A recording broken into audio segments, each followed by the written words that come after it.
Hi, everyone. So getting back to radian measure, remember, if we have a central angle that measures 1 radian, which is about 57 degrees over here, this is 1 radian. Now let's say we're measuring units in meters here. 1 radian will intercept 1 meter along this unit circle of radius 1 meter. Now it turns out that if you consider 2 radians, 2 radians will be like this. Okay. So here's 2 radians. Okay. And that's going to intercept an arc length of 2 meters along the unit circle. So in general, as long as you're between 0 and 2 pi radians, which would take you all the way around, by the way, right?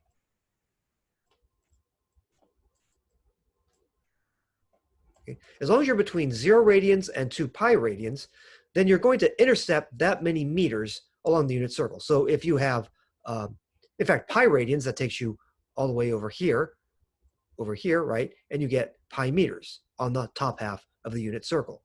For 2 pi radians, you get the entire circumference.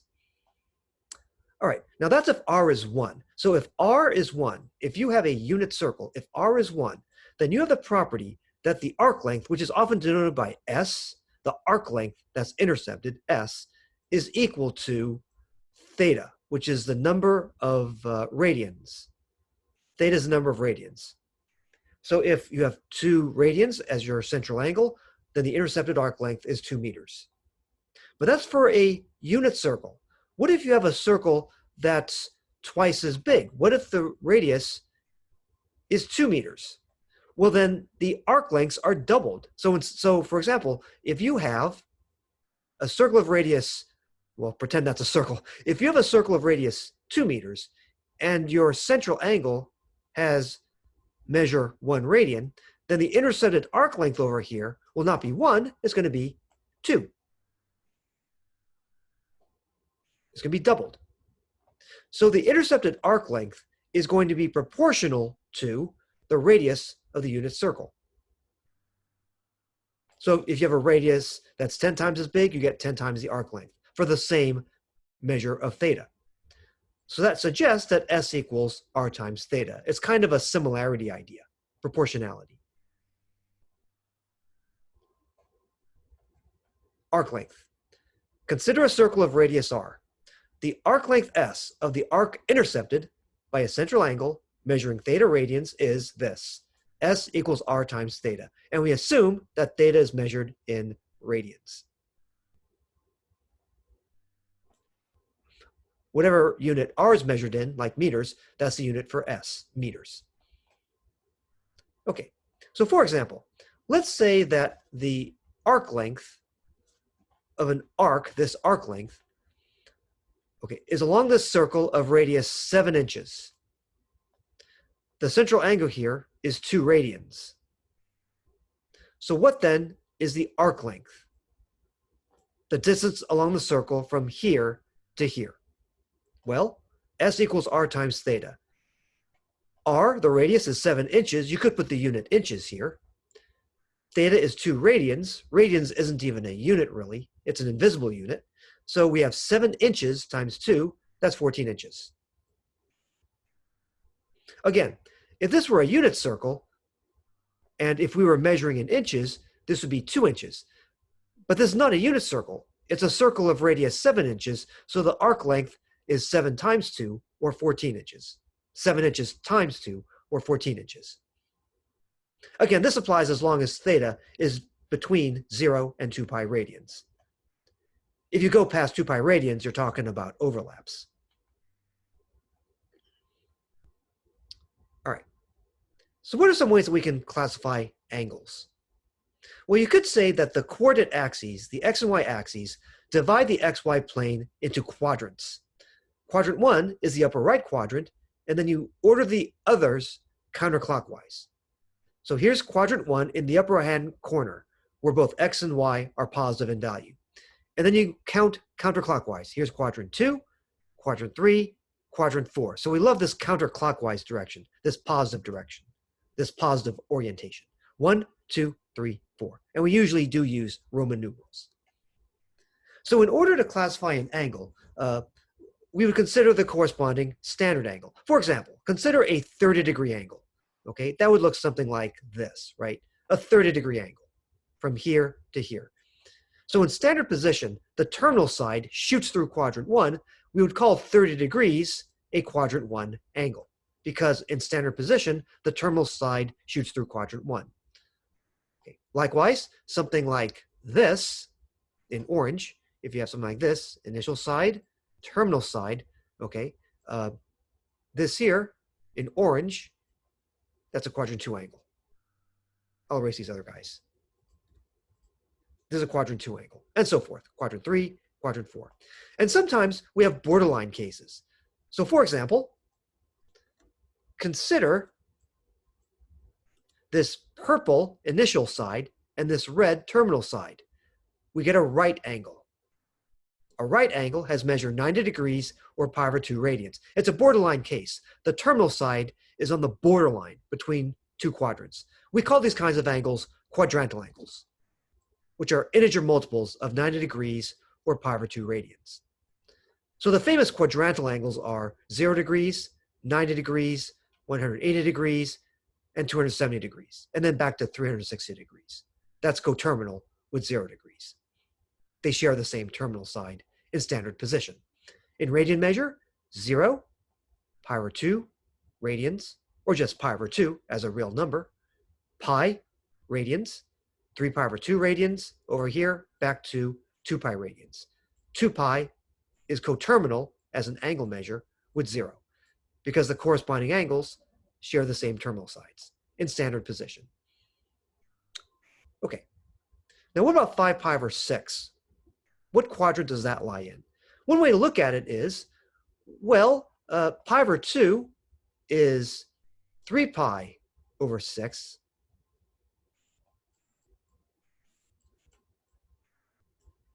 Okay, pi is 6 pi over 6.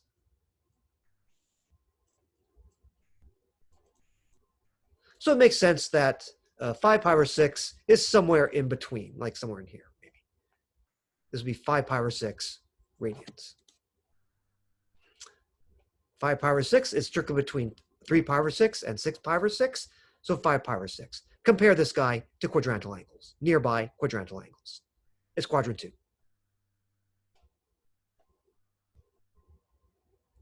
Also, you could convert to degrees. If you love degrees, you can convert.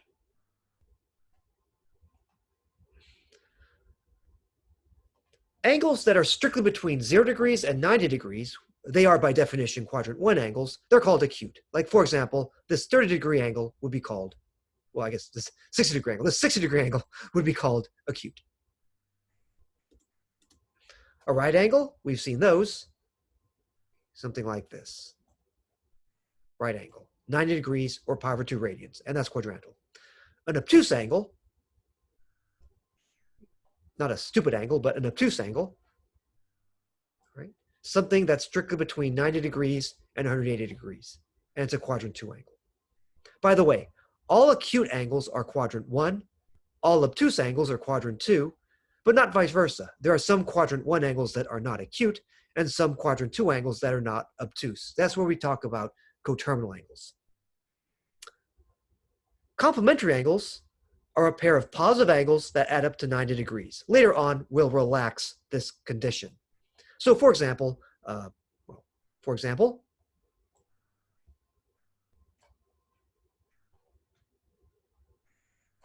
get a new one here. For example,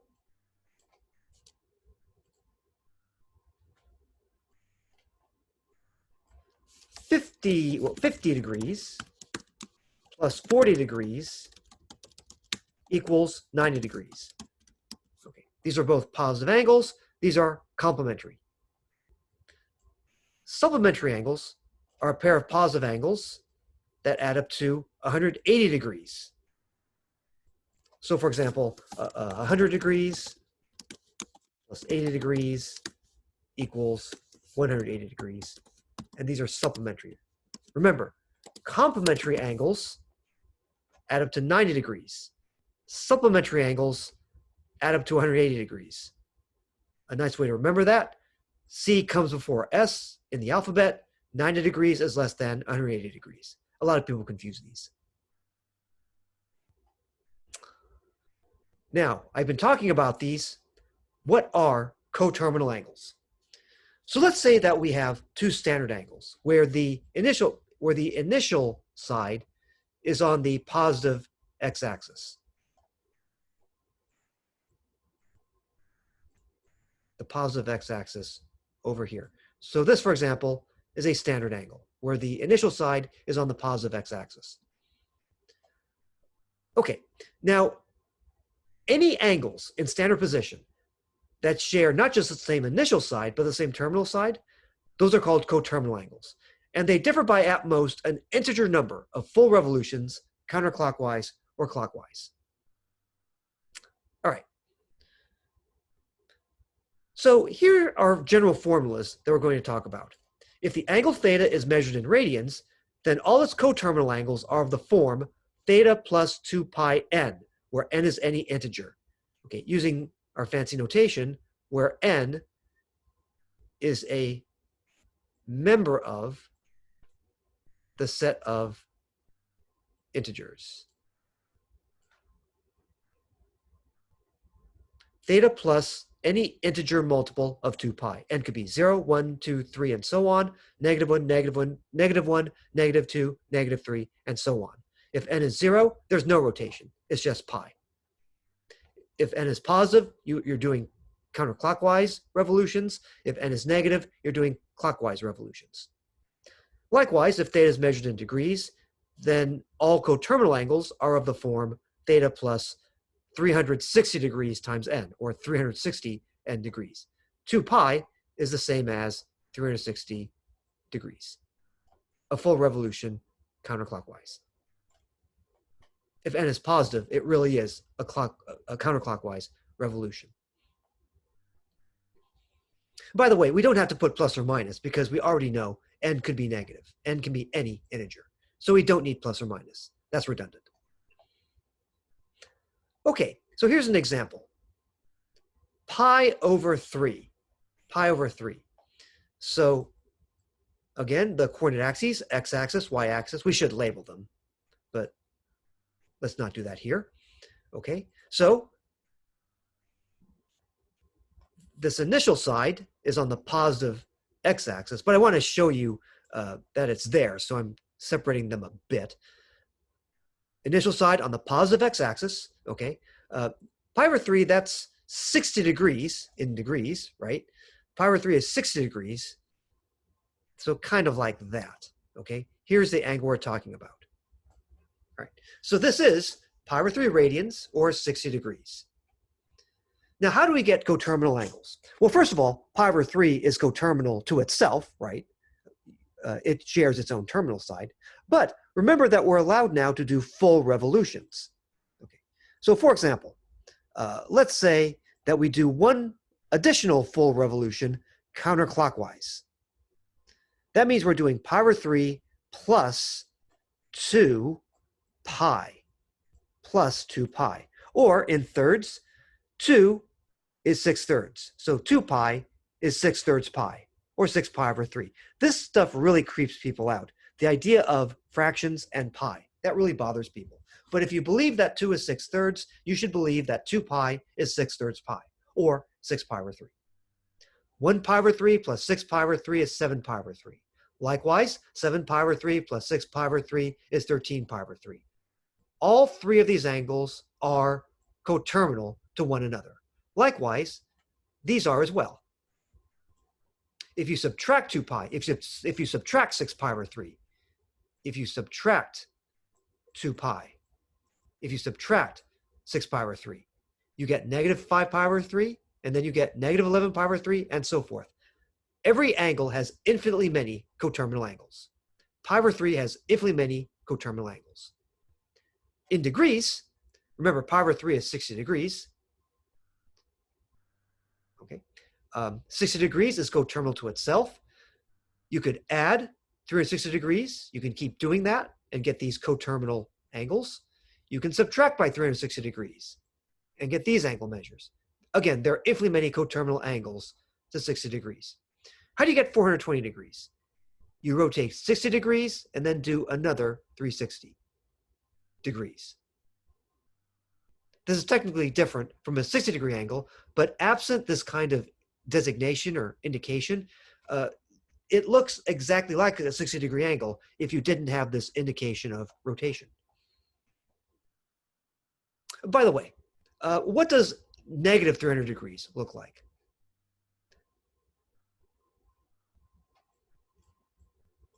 Okay, so here is a 60-degree angle, all right? Pretend it is. So 60 degrees when we go from here to here, that's the rotation, that's 60 degrees. But then if you're subtracting 360 degrees, you're revolving a full revolution, you're rotating by a full revolution clockwise. The net effect is that you're really getting this as a net effect. In the end, you're rotating from here over to here. So instead of backtracking like this, da-da, and then back like that, for all practical purposes, you're starting here and then you're ending there. It ends up being a clockwise revolution. A clockwise rotation. Negative 300 degrees. It's 60 degrees minus 360 degrees. That's negative 300 degrees. Whoops, negative 300 degrees. And remember a point I made earlier. Over here, the scales are equal. What if you have unequal scales? Then something like this could happen. Let's say it's 1 meter between each of these tick marks, 1 meter between each of these tick marks. Well, then guess what? This thing here is a square. And these here are perpendicular, even though they don't look like it. So remember, if you're using different scales on the axes, you can distort your visual sense of angles. All right, we've talked a lot about angles. Next, our old friends, sine and company.